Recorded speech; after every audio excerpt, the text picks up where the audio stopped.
Easter Cup 2015. Easter Cup 2015.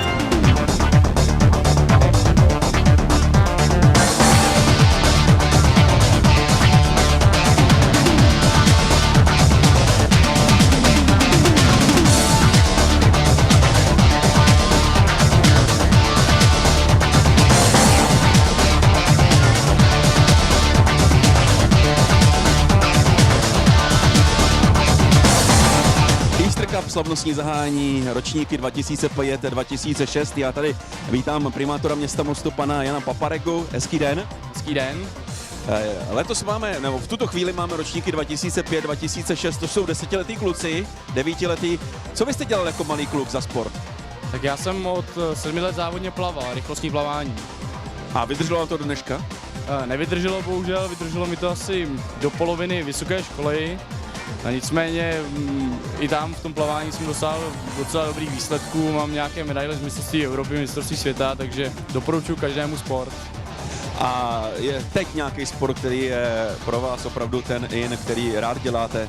Tak ze zimních sportů je to samozřejmě lyžování, jsem i instruktorem lyžování, učím tady na Českém Jiřetíně v lyžařské škole. No a z těch letních samozřejmě kolo a tenis venku, to je nádhera prostě.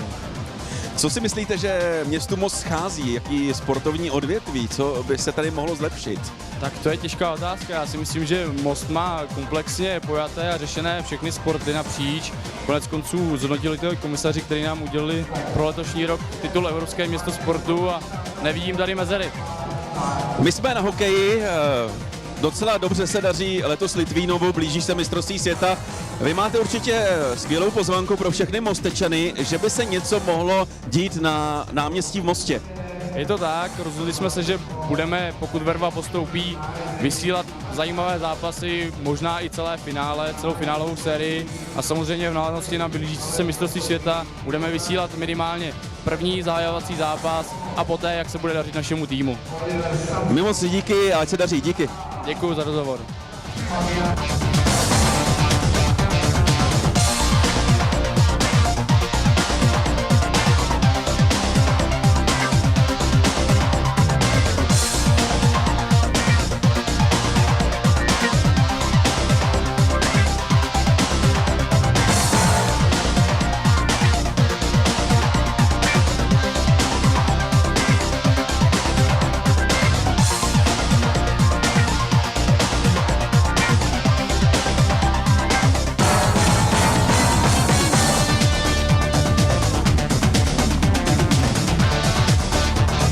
Máme tady samozřejmě další díl našeho seriálu Easter Cup, tentokrát jsou tady ročníky 2005-2006 a já tady vítám borce z týmu HTE. Co to znamená HTE? Horský tým Elita.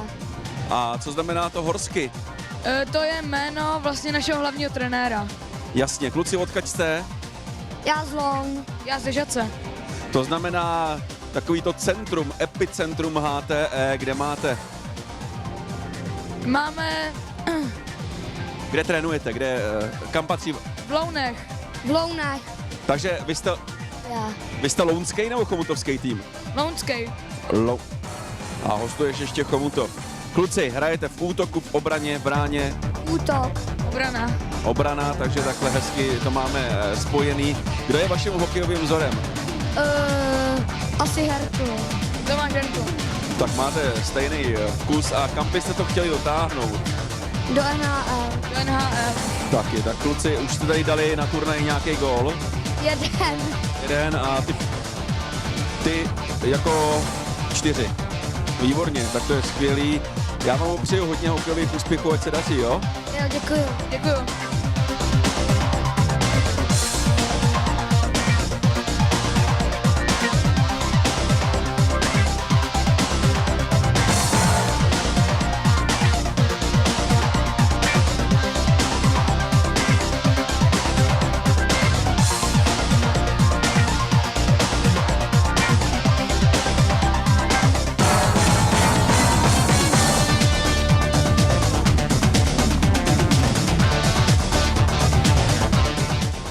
Na Easter Cupu samozřejmě nechybí ani krasoburslařský z Mostu. Já tady vítám Evičku, ahoj. Ahoj. A Klárku, ahoj. Ahoj, Holky, kolik vám je let? mě je 18. A? 5. 5 let, docela velký věkový rozdíl. Vy nebruslíte spolu. Ne, určitě ne. Jak dlouho, Evičko, už bruslíš? Od 4. Od 4, teď je ti 5. Takže 1 rok, je to tak? Ano. A ještě tě bolí, když spadneš na ledě? Trochu. Trošičku. A jak často trénuješ? Hodněkrát. To znamená každý den? Každý den A baví tě to krasobruslení? baví. A co děláš v létě za sport?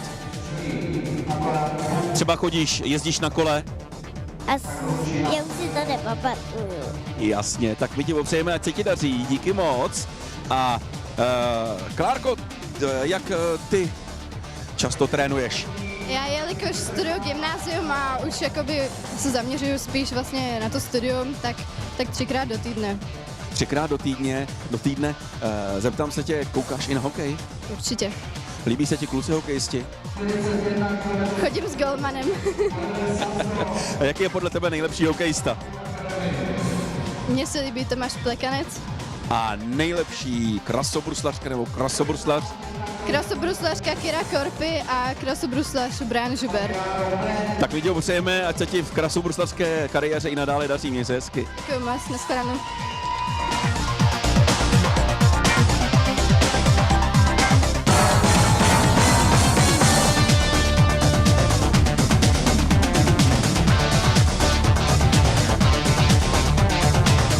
Dalším vítězem na Easter Cupu ve střelbě na přesnost je Matěj Záce Sparta Praha. Čau.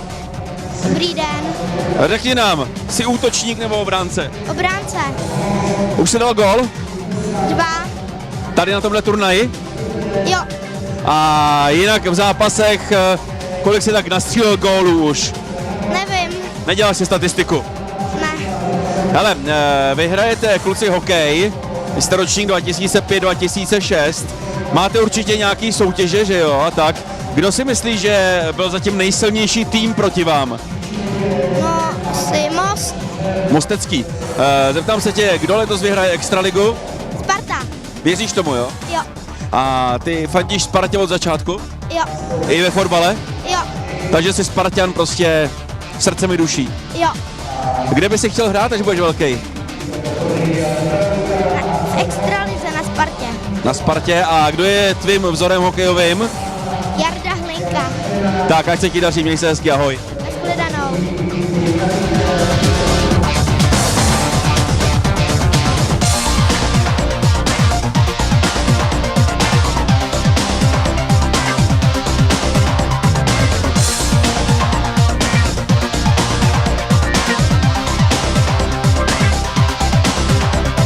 Na Easter Cupu máme další 2 členky dívčího hokeje.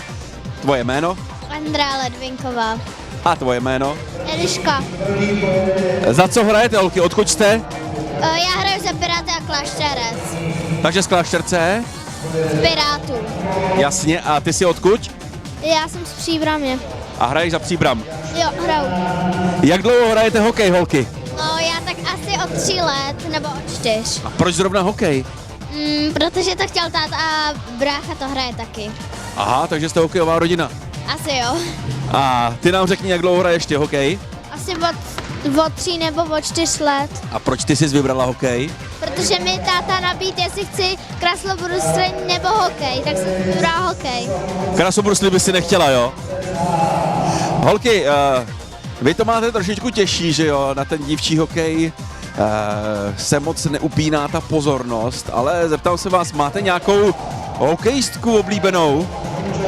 Asi já ne. A hokejistu? Asi Jágra, Jaromíra. Jágra. A ty máš nějakého oblíbeného hokejistu? Asi taky Jágra, no. A jakýmu týmu fandíte? Já buď těm Pirátu nebo Klášterci, když za ně hrajou. A ty fandíš jakýmu týmu hokejovému velkýmu?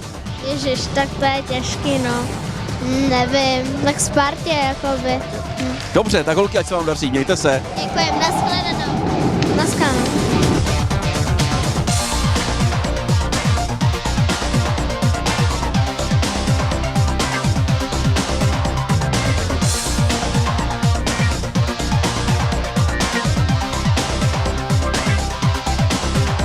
Vrcholovou soutěží na Easter Cupu byly nájezdy na brankáře a tím nejlepším hráčem byl Jakub z týmu Avantgard Hokej. Ahoj. Ahoj, Hraj za Avantgard, ale jinak si odkud? ze Slávě. Za Slavii. To znamená z Prahy. Hraj za Slavii jak dlouho? 6 let. A tvým hokejovým snem je co? Za co by si chtěl hrát? Tak za Chicago a chtěl bych vyhrát ten Cup. Kdo si myslí, že letos u nás vyhraje Extraligu? Asi Třinec. Dobrá, a zeptám se tě samozřejmě i na otázku, kdo je tvým hokejovým vzorem. Tak samozřejmě Jaromír Jagr.